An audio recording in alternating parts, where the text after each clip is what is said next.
does. Ian's like, we have to pull a face now. Pretend you're a wolf. And I'm like,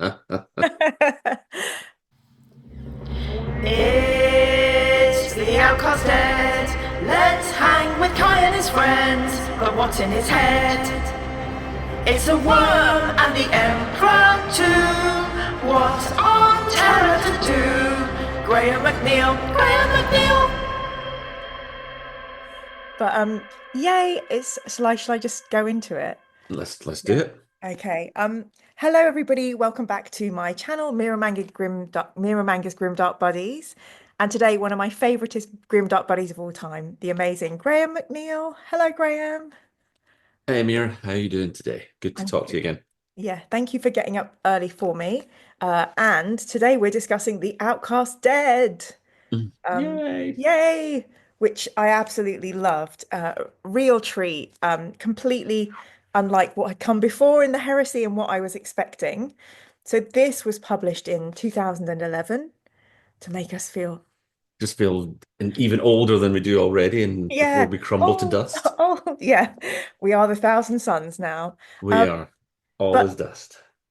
yeah, this is quite, I find this, well, firstly, there's so many things that I love. So it hits we get to see Terra, we get to learn, we get to see a bit of Dawn, we get to see loads of different Legion flavors, we get Thunder Warriors, and we get the Emperor like dropping a truth bomb.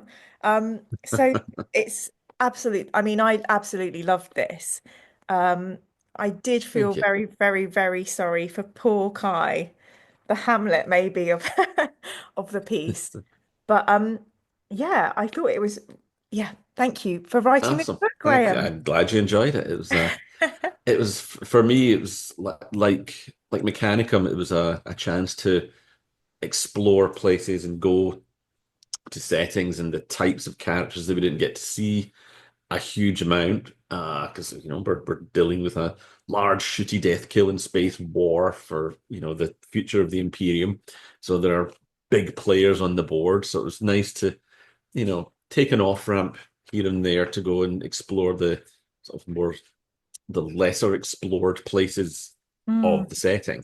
And just as a writer, you want to vary up the texture of what yeah, you're writing. And when big sweeping battles are fun as hell to write and hopefully read.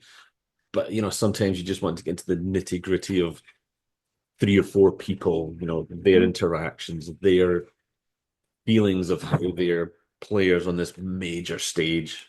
And yeah. that's just, again, varying the height and the temperature of the conflict is always good just to show different flavors of it. Yeah. I mean, you say the nitty-gritty, but we still get some epic space opera where the warp overtakes a spaceship. We get a dreamscape. We learn all about, how telepaths kind of like go to a safe place. And then we get the back end of, so obviously up the other end, you've been writing about what Magnus has been up to. And then we Mm. get the impact of that. So it's nitty gritty, but you've still got some pretty full on, like cinematic. Tom Cruise needs to fund this one pieces as well. For sure. Yeah. Like I say, even as I say, the book was a chance to take it somewhere different. Within the book, you still want the highs and pauses for breath, the moments of awesome, and even if it's dealing with more of the smaller folk, Mm, shall we say, in the yeah. Imperium in the course of this storytelling, you still want epic moments. You still want those big cinematic set pieces of ships being overtaken by demons, space Mm, marines, and thunder warriors in battle, that sort of thing. yeah. No, it's truly epic. But we do start with a very, it seems a very small character, Kai Zulaine. Mhm. And I thought this was a really interesting character because we're learning about the inside of someone whose most of his existence is to be a psyker. So Mhm. we've had Eisenhorn, but obviously he's a bit more than that. But this really shows what it's like to be in the employ of the Imperium as a psyker. And he's quite a unique individual. He's got a very snappy, sarcastic tone. He gets some great lines, and yeah, he stands out as a character. What was your inspiration around that character? And did you Yeah. know from the beginning it's going to be a one book wonder, this poor chap. I picked him because, as we always say when we came to each of these books, we always wanted to add something new to the reader's understanding of, the Imperium or people within it or what have you.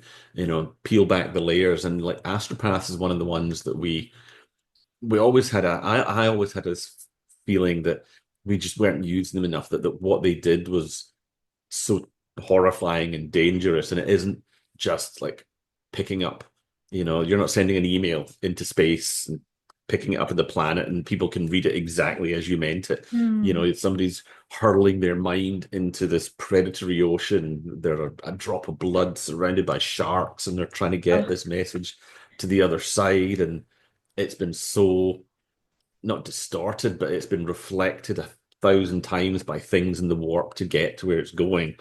yeah, And it's all about the interpret. What did they mean? What this vision of the tower, the king, the queen, the emperor. What it's almost like the tarot.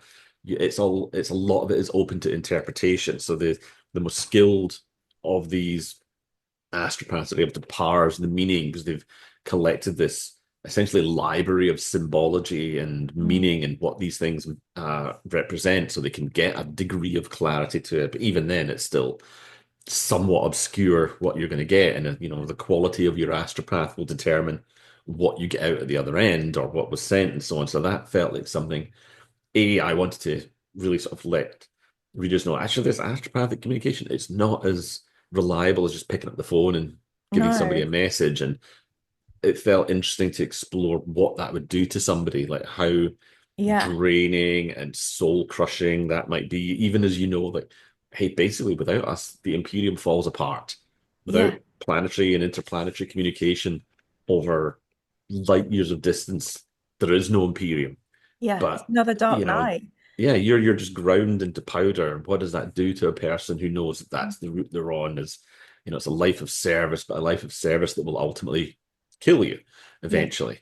And especially one who had, as he has, going through this traumatic event Mm, at the beginning of the story. It's just prior to the story. yeah. Um, like the marks and the scars that leave on people. Because I'm always interested in characters, with like rocks in their backpack, like when they first come on the stage, like somebody who's pristine and noble and heroic and there's nothing bad in their past that affects them is kind of boring. So Yeah. I like the broken souls who we can hopefully mend Mm, as the story goes on, or hopefully have them come to, lessen the load that they're carrying as they get towards the end. And sometimes you do, sometimes they don't. yeah. Well, I mean, yeah, you quite literally opened our eyes to the plight of the astropaths. But also, Kai is so likable. He gets great lines like, so obviously lots of stuff happens with eyes in this. Mm. And we have this right at the very beginning where we're meeting Kai. You think you could have afforded those ocular augmentics without the Castanas, continued Tortega. Disgrace the house, and they'll take them back, my words. You have a lot to be thankful for, young man, and it's time you realize that before it's too late. So Kai comes back. It's already too late, said Kai. Look where we are, where I'm going. And he has that kind of real, like, snappy. And then there's this fantastic line that Ian and I both loved. Uh, they're talking about the Astartes Tower. Sorry, the Hasman Ossuary, and they're explaining, this is the story. They say it's the last place the Emperor and the Primarch spoke before the expedition fleet set off to the far corners of the Imperium.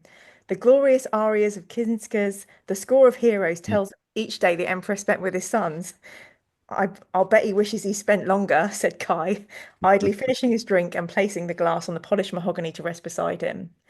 What do you mean? Said Tortega. Maybe if the Emperor hadn't spent longer than a day with Horus Lupercal, we wouldn't be in this mess. Like, and we haven't had that kind of like insight and the boldness. But I guess this is Kai who's seen the end of the world. He's seen all his fellows. He, He's like, yeah, what have I got to lose? yeah, and I think that given what they are, what they do, and the sort of fatalism that by necessity comes with that role, I think they have that a a lot of them develop that sort of gallows humor, that Mm. acerbic nature, because it's like, and they know how valuable. It's like, what are you going to do to me? I'm not, Yeah. at this point in the story, he already knows he's not in the best position.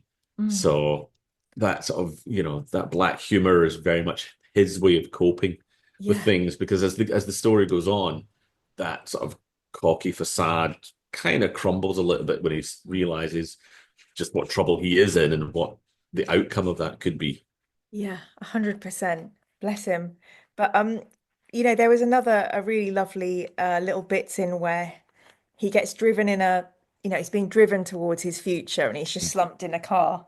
And they go say, "Come on, it's time to go out," and he just takes all the alcohol with him.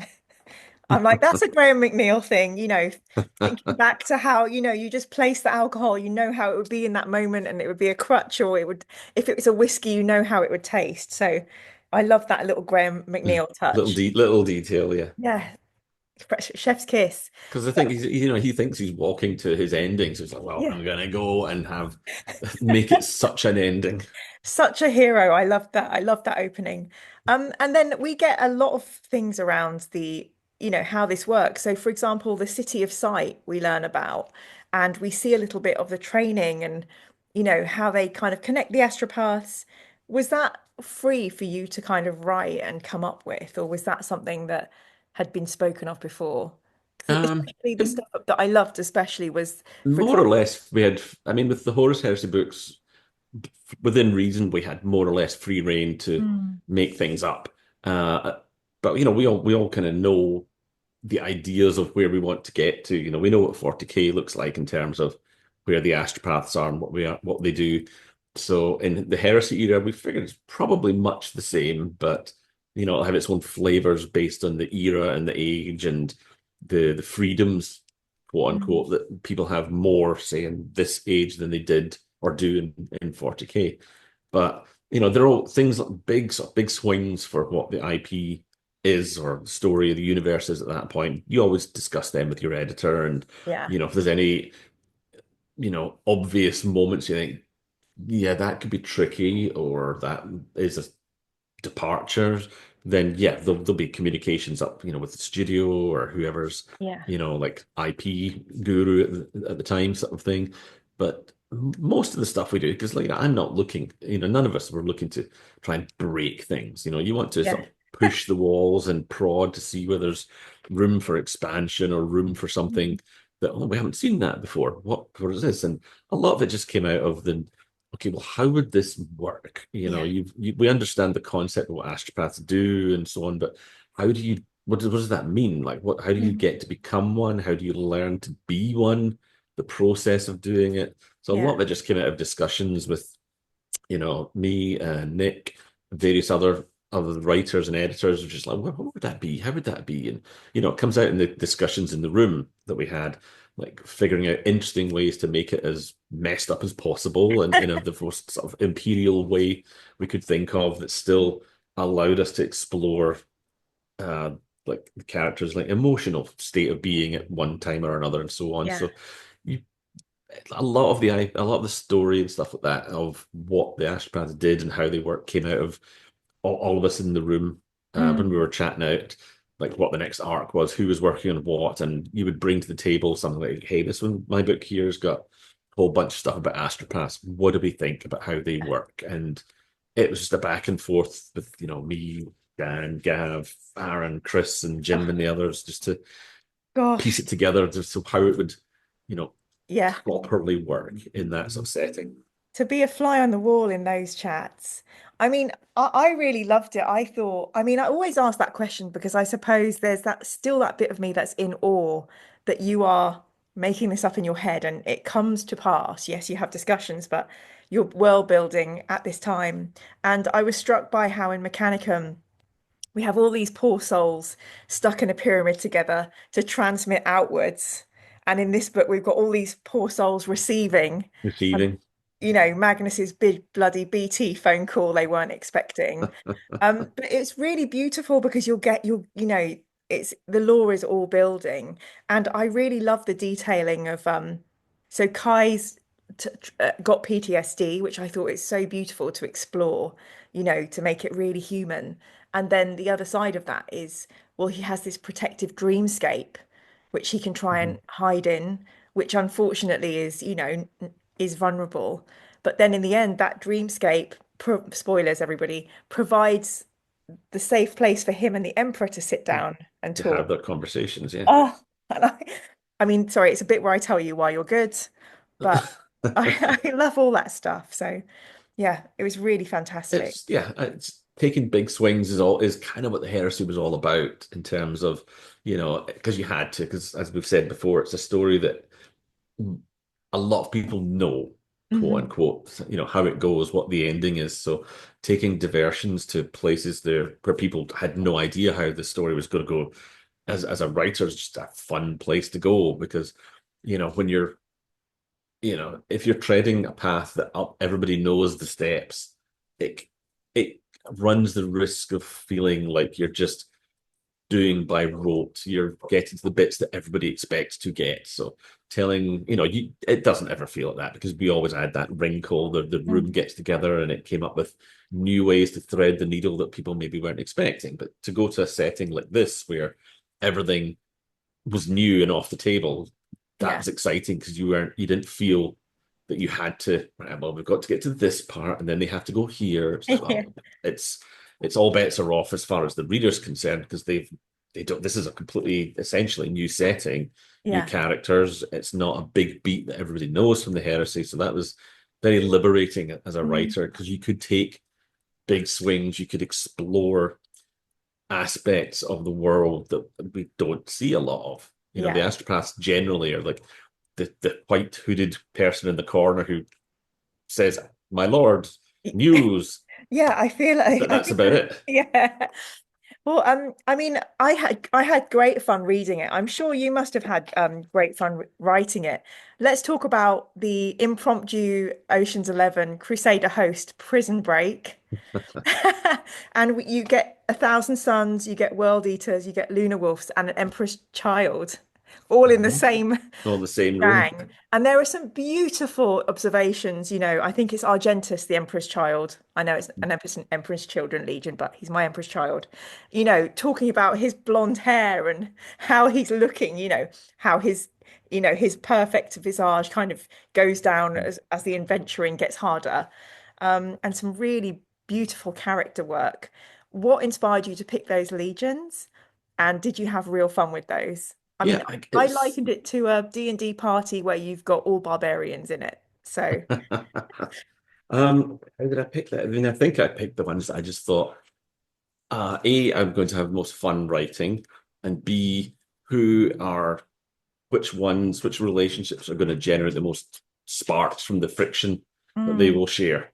And it was fun having like traitor legion characters as good guys. yeah, They're at this point in the story we're rooting for them being evil in all aspects of the heresy, but in this case it's like they've been they've been isolated from their legions for so long that mm, when the legions fell to treachery, they were still, as far as they felt, really they were, well, we're still loyalists. What are you talking about? We haven't done anything wrong, but we're punished because our legions have gone bad. And the other one, there's very much that sense of, well, if your legion went bad, you might too. So we're mm, not taking any chances. yeah, Um, so I mean, there was a little bit of a nod towards the uh the Japanese internment camps during World War II in mm, America, when it's like, well, you're Japanese and we're at war with Japan, so we're going to lock you up. And it's like, but they're like, yeah, well, I'm a citizen here, I haven't done anything mm, wrong, and they get put away. And yeah, I think we may have been watching the Terror season 2 around about that point or something, and it was a thorn of, and maybe it wasn't. I don't remember when that came out in relation to the book, but it certainly was a thing that I was reading about at the time, and sort of the whole injustice of it all was sort of yeah, burning a hole in me. And I was like, well, that'd be a great way. That would really work in this setting. Because what if you had a legionary who was part of a traitor legion but had said, "No, I'm not." How would the Imperium react to them? yeah, It's not likely they're going to trust them. And similar, in a similar vein that I did with Angel Exterminatus, having Fulgrim and Perturabo together, they were largely put together because yeah, they worked in terms of what I wanted the story to do, but because they were the odd couple. You know, Yeah. they were people, they were two who should not work together and Yeah. did not work together as it turned out. But the journey of them clashing and trying to work together but and failing was fun to explore. And this was a way to do that. And then you thought, well, who would be fun to use? Okay, well, I probably need a Thousand Suns guy for the sorcery and the magic Yeah. things. Having world eaters would be interesting because they're trying to be stealthy and avoid detection, and that's not generally their modus operandi, is staying under the radar and Yeah. so on. And Emperor's Children are always just a joy to write because you can get them saying and doing things that are so outrageous that it's just fun to write. Yeah, so fun to read. I mean, you did put together a D&D party. You chose all these. I love it. So Mm. good. And you also got, talk about the stage. I was so excited. We are on Terra, which to Hmm. me is Which we like, hadn't seen yet. Not really. no. And not only that, but we learn about, the Petitioner's City, there's the Temple of Woe. We get to see a bit inside the palace, Dawn's in, his flag's up when you get there. That Mm. was so exciting. So you've got to do Mars and now you've got to do Terra. So Hmm. again, I'm sure you have to there are certain things about Earth that have to say the same, but Sure, of course. what was your inspiration around, it's actually there is little bits where you kind of can recognize it from feeling very earthy, the way people Hmm. get together, the human relations, especially in the temple and stuff. Yeah. But yeah, tell me a little bit about playing with Terra. Yeah, I get like you say, there's a lot that we do know about Terra, and there's a lot that's been said about it in previous books and so Mm. on. And again, knowing where a thing is in 40K allows you to sort of extrapolate backwards in reverse, saying, okay, what would it have been before then, and how would it have gotten to this place? So, a lot of the stuff was we pulled a ton of stuff out from previous books and so on about what Terra was. And again, I wanted to do, okay, well, what would that look like? What does it mean to live on Terra at this point? Um, and a lot of the feeling and the themes of it. There was a book I read a couple of years before I wrote the Outcast Dead called, oh God, Shantara. I think they did a TV show based on an Apple TV recently, and it's about an Australia. It's loosely based on the true story of this guy who was in jail in Australia, and he escaped that jail and went and hid out in, uh, as it was called then, Bombay. I can't remember, but a very, very large city in India, and he goes there to hide out, and he ends up. It was a very sort of Casablanca-esque vibe where he falls in with all these exiles and bush folk hanging out in Rick's bar type thing, Yeah. and and he ends up at some point living in one of the shanty towns because there's people looking for him and sort of thing. And that the way the author described this just teeming city of shanty town upon shanty town upon shanty town, and butting up against rich neighborhoods and the billionaire Bollywood stars, and Yeah. two streets over was the shanty town of people living in the most abject poverty you could imagine. And just how he described the feel and the textures and the smell and everything of that city, just it really resonated with me. I was like, okay, this is the Emperor's Palace. When everything is going dark around you, the legendary heroes of legend are now betraying the Emperor, and that this is the light where it all begins. Mm. People are going to cluster to there. They're going to come to the light for shelter. And I was like, well, what would that look like? Because obviously, this is a city effectively at war. Horus could have agents anywhere, so we're Mm. not just letting anybody in and out through the gates. So I was imagining people piling up like snowdrifts on the Yeah. outside, desperate to get in, or if they can get in, forming their own cities on the outside, and imagining that, okay, this is maybe how the sort of sprawl of the Emperor's Palace began. Like even though it was like largely flattened by the time Horus gets to Terra, the the idea of these barnacle-like clusters of cities clinging to the walls and the mountains felt like that feels like it could be how the sprawl of the palace became what it was, and what Yeah. would that be like? Who would live there? How would it function, and so on. So every question you ask yourself gives you some answers, and every answer you get out of that begets 10 more questions. Mm. And if you sort of, it wasn't as methodical as this, but every time you sort of work down your way down the list, suddenly something new. Oh, that's interesting because that would be kind of cool.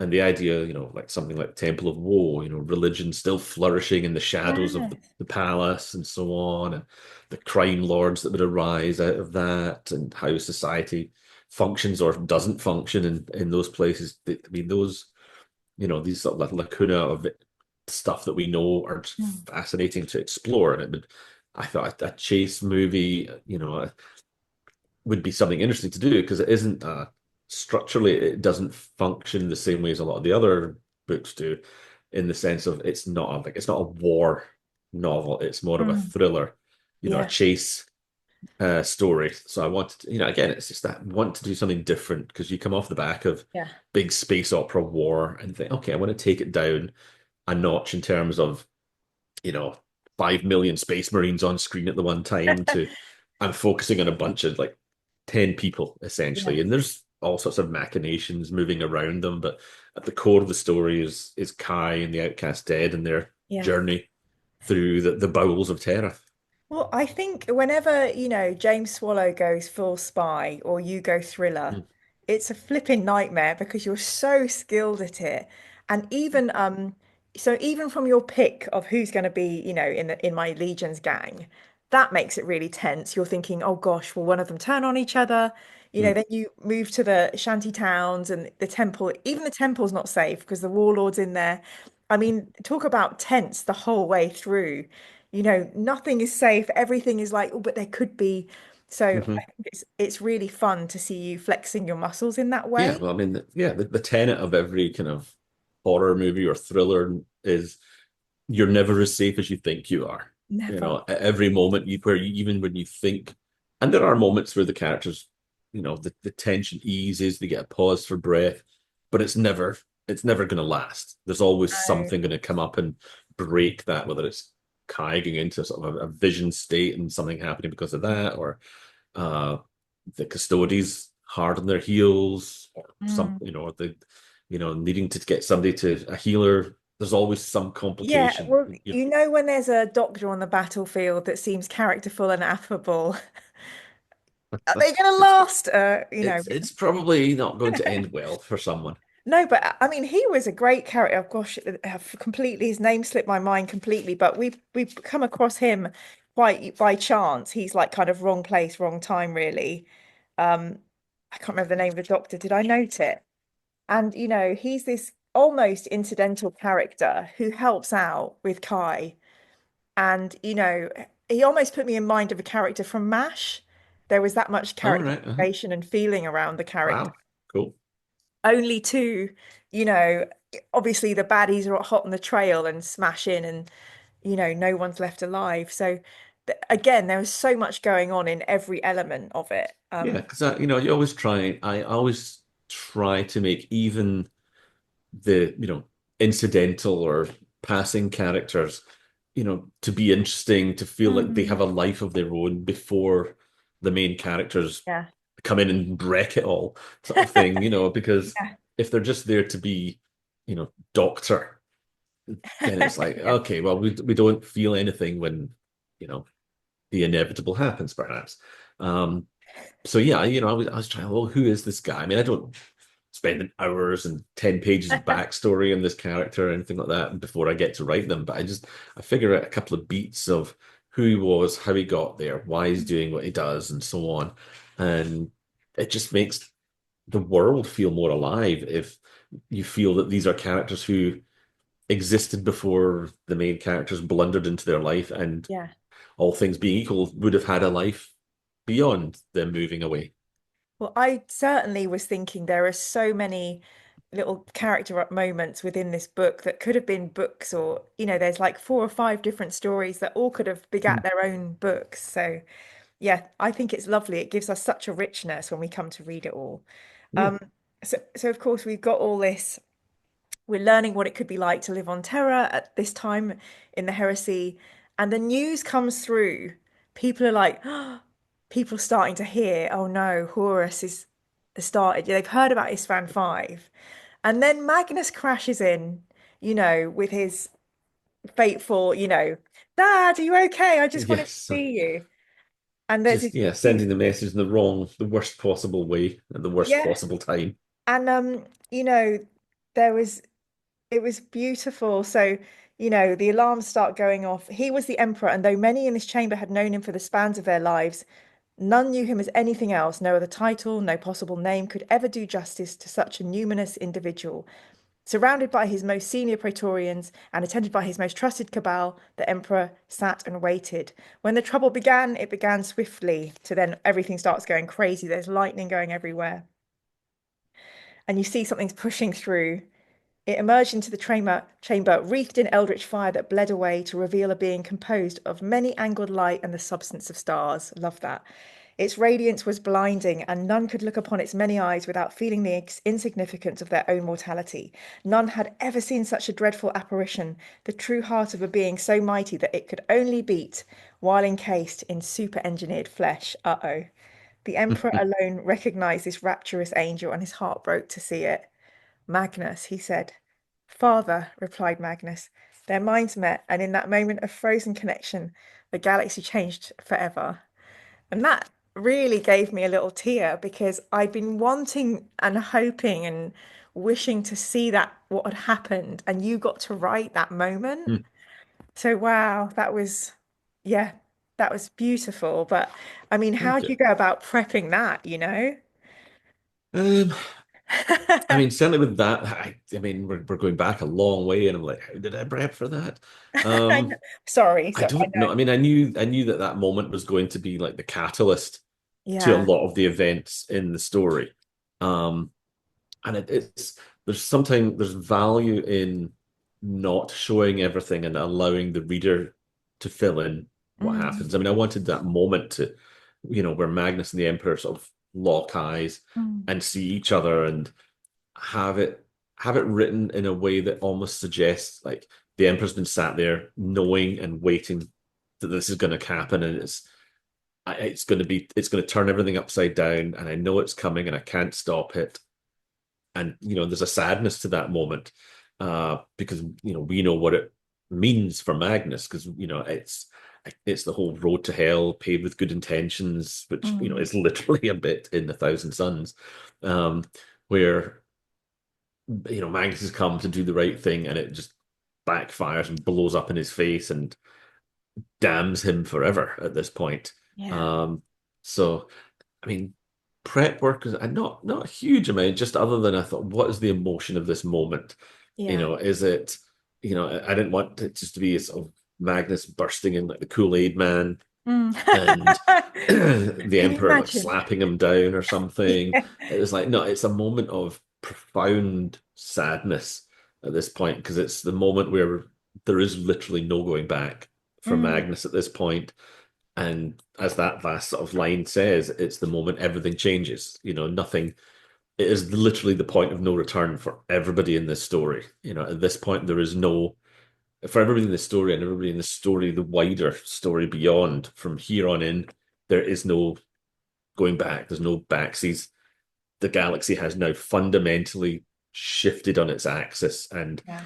no matter whether peace could be made or a truce agreed, it's never going to be the same again, because at this point and from here on in, this is when the Astartes move to be from being our noble holy protectors to people we don't know if we can ever trust again.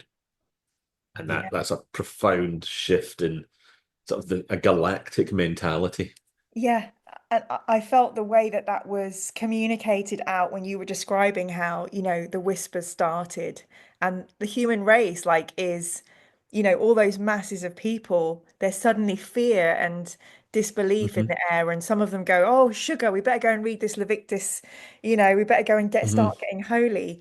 I thought that was, well, firstly, I felt it was such a tender way that you held that moment. I think probably coming off the back of Thousand Suns, where you'd been so close with Magnus Mhm. and taken him, to this point, could really feel that, like that was the same Magnus we'd been with in that book. And then the expression of that outwards with all of mankind, that, you're like, oh, okay. The book before or after is, Tales of Darkness or something, and you're like, this is the moment that the light is starting to Yeah, diminish. this So, is yeah, exactly, exactly. oof. And it's a shock wave. I mean, a literal Yes, and I love metaphysical that. shock wave that moves out from the palace.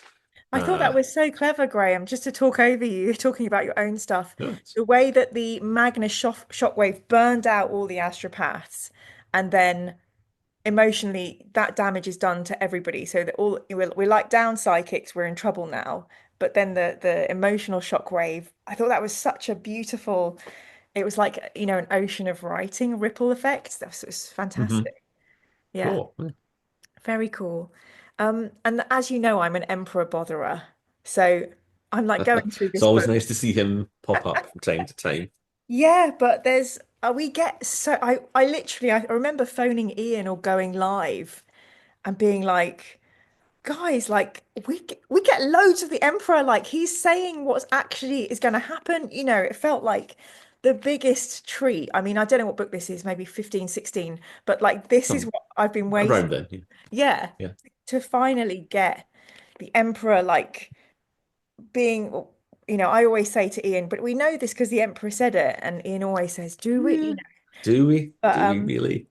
but Yeah, because again, we seeing, I think at this point where we'd reached, again, like our perception of how long this was going to get as a series was still, we were still in the naive phase thinking it'll be maybe 20 books by now or 30 at the most. So yeah, we knew that when we eventually got to Terra that we were going to have to start feeding the Emperor into the stories in yeah. a subtle way, hopefully, and or sympathetic ways. I mean, not sympathetic to the character, but ways that felt natural and organic, Mm. so that when we did eventually get to the Siege of Terra, how things play out at the end has an impact. It has meaning. It has emotional weight to what happens at the end. And I think at this point, I think we figured the ending was going to be a lot sooner than it actually turned out to be. Because if it hadn't been, I don't know that I would have put quite as many bits in it. And again, this is a sliver of the Emperor. I mean, Yeah. it's an aspect. It's a fragmented bit of consciousness that will deal with Kai, while the rest of me is holding the webway shut from the damage Magnus has now done, keeping the astronomical beacon going. I loved it so much, Graham. I was so happy. It felt like all the hard work I'd gone through of all the other books, the torture, the highs and lows led to this point.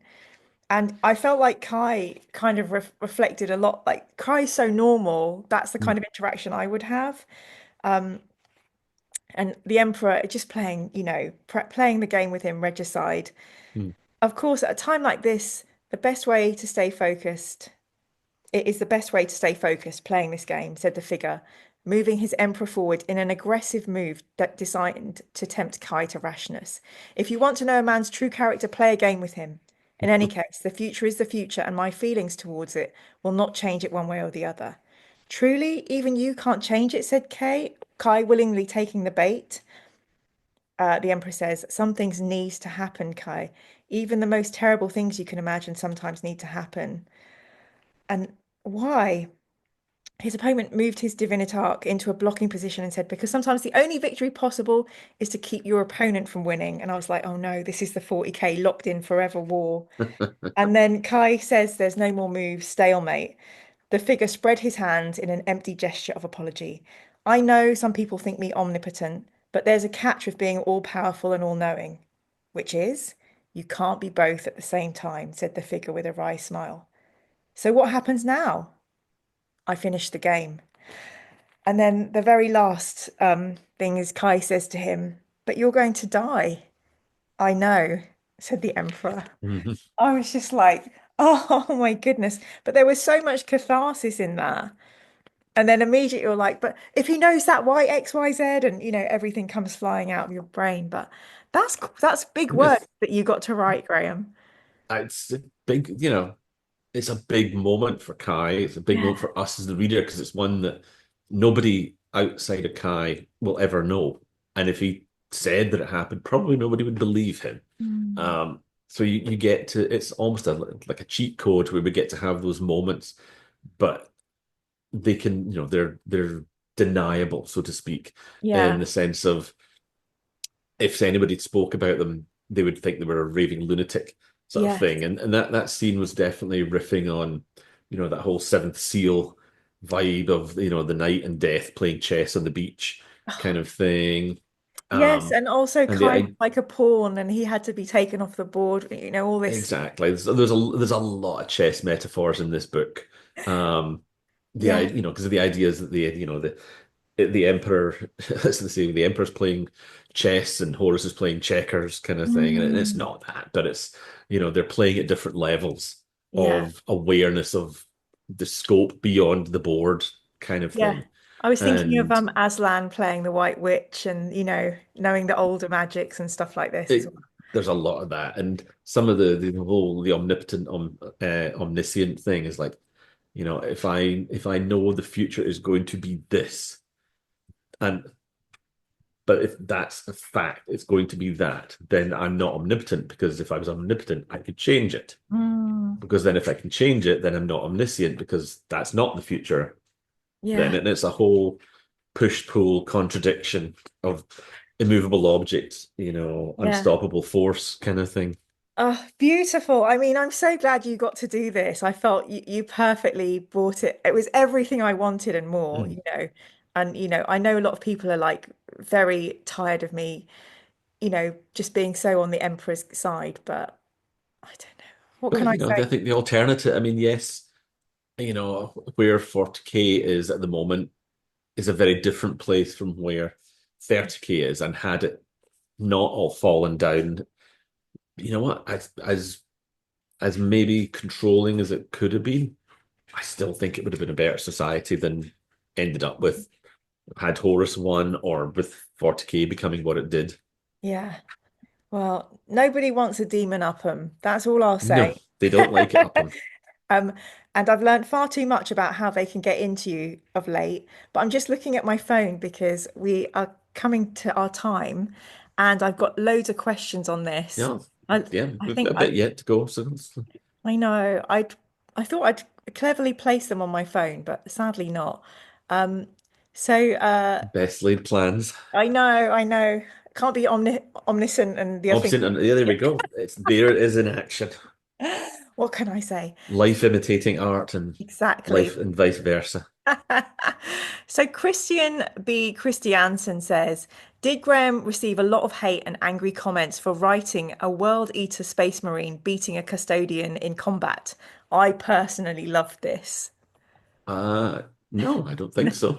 No, Yeah, brilliant. no. I think most people probably loved No, that. I Really mean, nail biting. and in the right circumstances, anyone could beat anybody else. Like as they say, was it many a slip twixt cup and lip? Yeah, true A, saying. a grot could take down Angron if he got the right dice rolls. Oh, I would read that book. Um, Historia Jamalda says, uh, please ask how he feels about the cover art of this one. I'm not Okay. specifically. Also, if the inclusion of Thunder Warriors was easy to get approved, and if he had the Minotaur's Space Marine chapter in mind when writing them. How So do I feel about the cover? poor little Kai there, It's look. it's Oh, I mean it's Neil Roberts, so it's you're great. already golden straight from the Yeah. start. And we get some Um, extra on the inside of this edition as yeah, no, well. I was yeah, I like it. It felt because I wanted Kai. I mean, what the brief that we wrote for Neil was very much Kai should feel entirely like small, overwhelmed, surrounded on all sides, like with no way out, and he should look not insignificant, but he should be dwarfed by everybody around him Yeah. and look almost powerless compared to them. Yeah. But yet there's still an inner light to him, and that there's more to him than meets the eye, because are they, the feeling I wanted, or and Neil delivered was, are they there as his protectors or his killers? And you can't, do you Mm, maybe know one way or the other for sure looking at the cover? Not really. And that was the yeah. feeling that I was looking for in that one. Yeah. I And mean, yeah, this Neil, cover as always, delivers the goods. so, so good. And the colors are lovely on this one as well. You get the beautiful cyan and purple, which is one of my It's a favorites. kind of muted palette compared to a lot of the other ones, because Yeah. it's quite a different tone of book from what we're Yeah. used to. So And that also that worked on made it. me, obviously you want to protect him immediately. So yeah. And then the second part of Jim's question was about the Thunder Warriors. I think this is somebody who's a big fan saying a clever thing I don't know about. Jim is one of Um, my mentors. I don't recall it being any kind of issue. I think I remember saying to Nick and Laurie that I needed somebody who could give the Astartes a fight, and Yeah. leaving out the Custodes, who obviously can.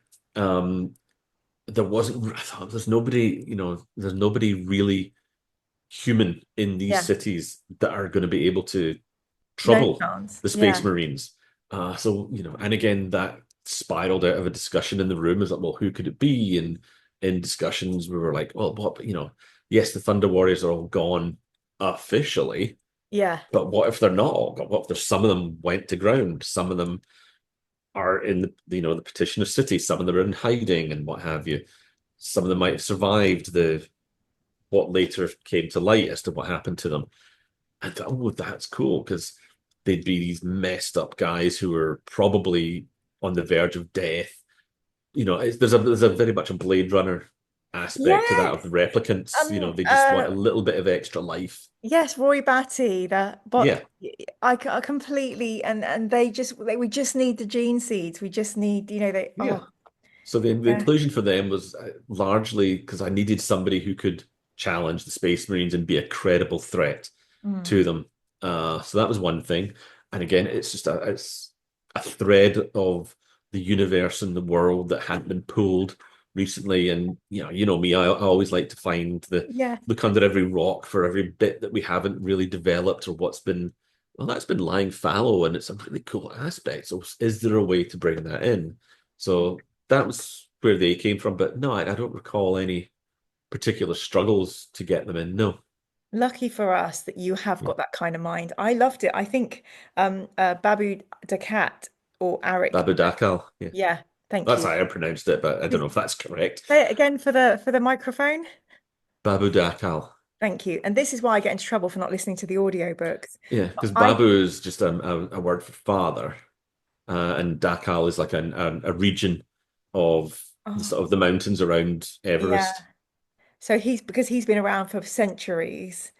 And then Literally, yeah, yes. so And it's just that iconic. it was a title more than anything, because he obviously, given who he is, he doesn't want to go by his actual name, because that would draw all kinds of attention to him.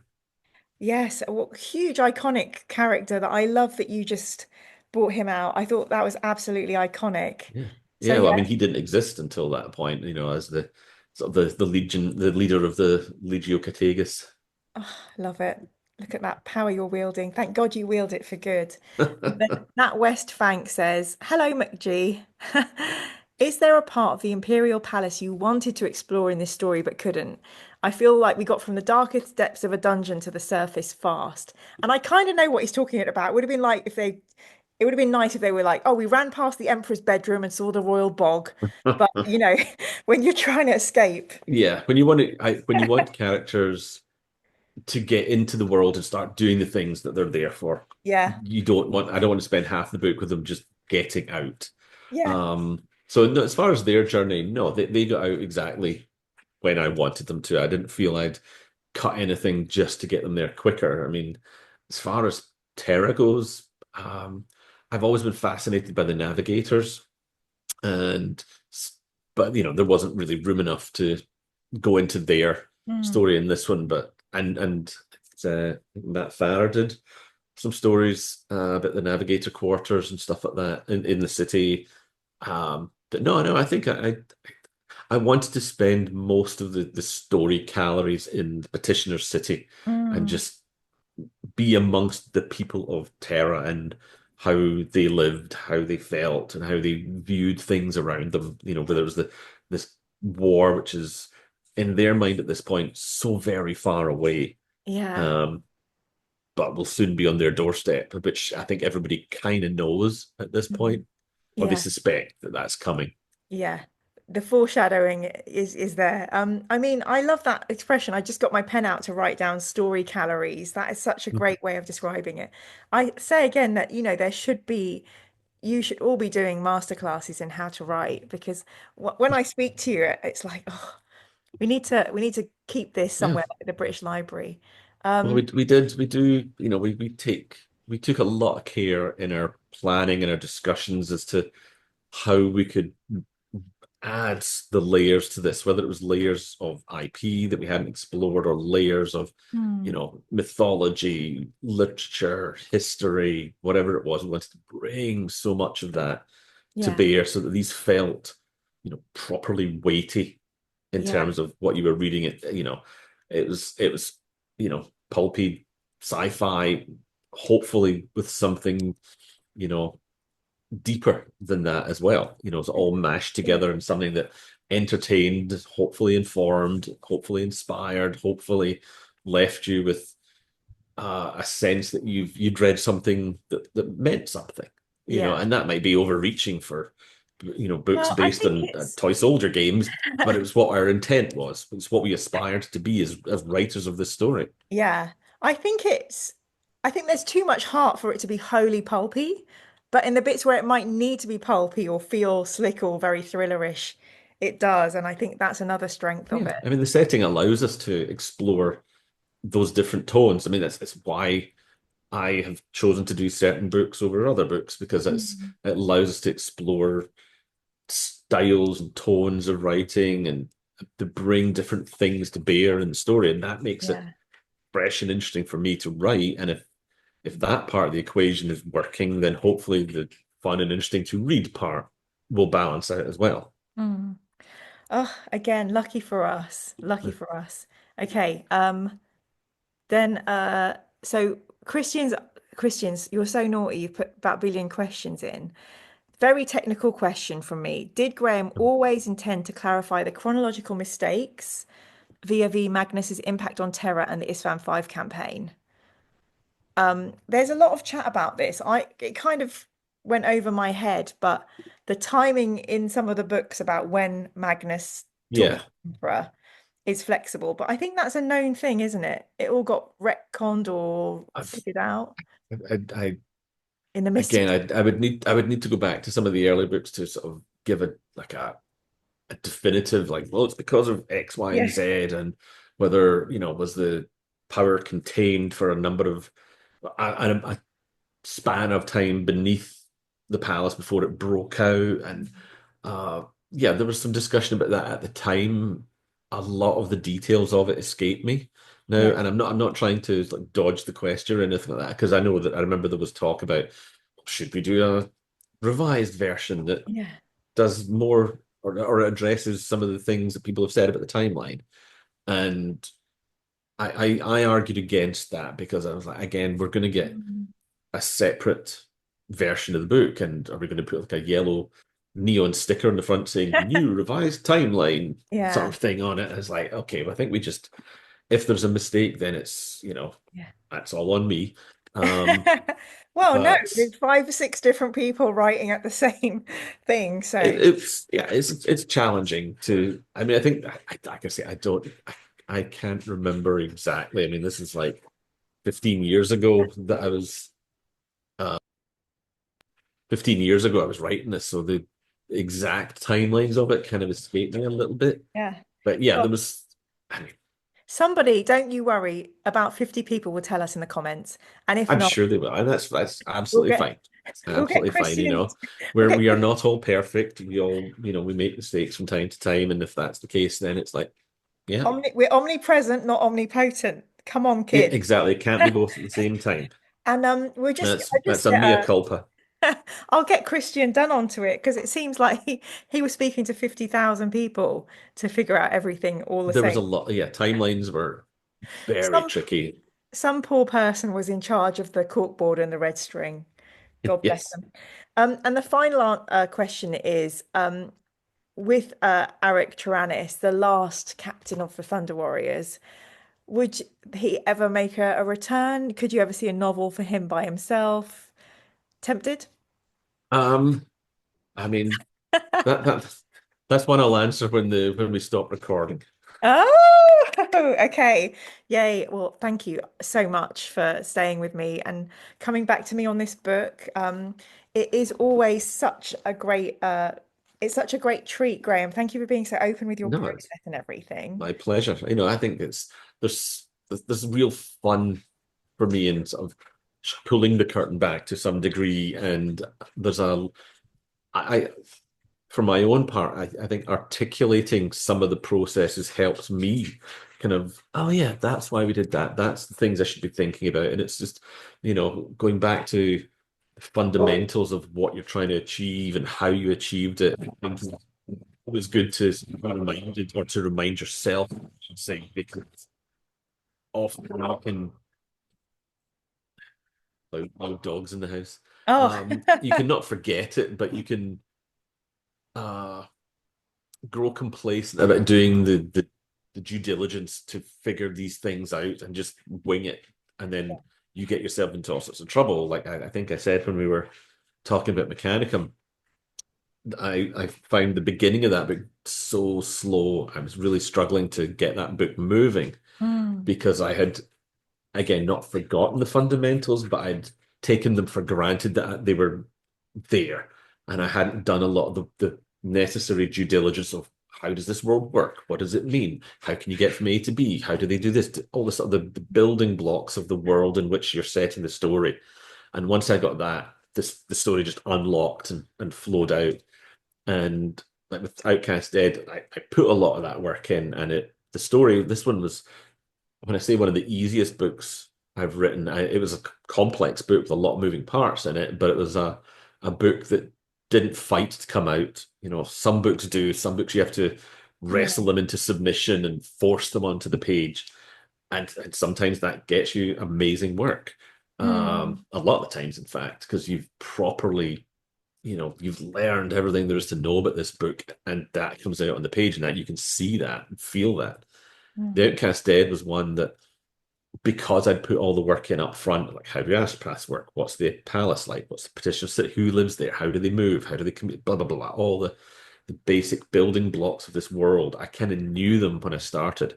So moving the characters through that and having them make the decisions that moved them from point A to point B and what have you felt natural on that one. yeah. So just talking about these things on the regular just helps remind me of how I did it or how I'm doing it or want to do it, should do it. So when I sit down for the next thing, cool, I remember to do that now. So Yeah. it's hopefully illuminating for the listeners, but also it's really useful for me, and I love talking about these things. I love it too. And I think Ian and I are finally getting around to another book you've written, Lord of the Lance. Oh yeah, Lord, the Warhammer one. Yeah.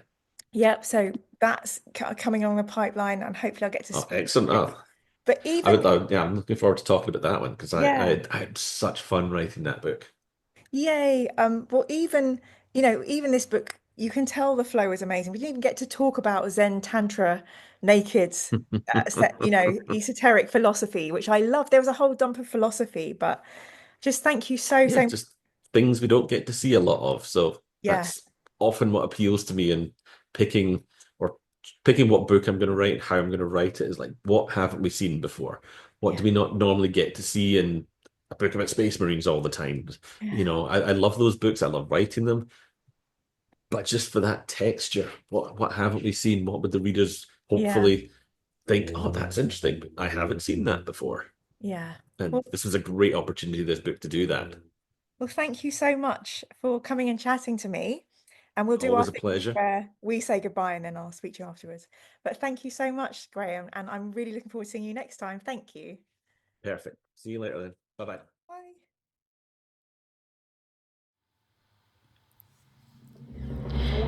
It's the Outcast Dead. Let's hang with Kai and his friends. But what's in his head?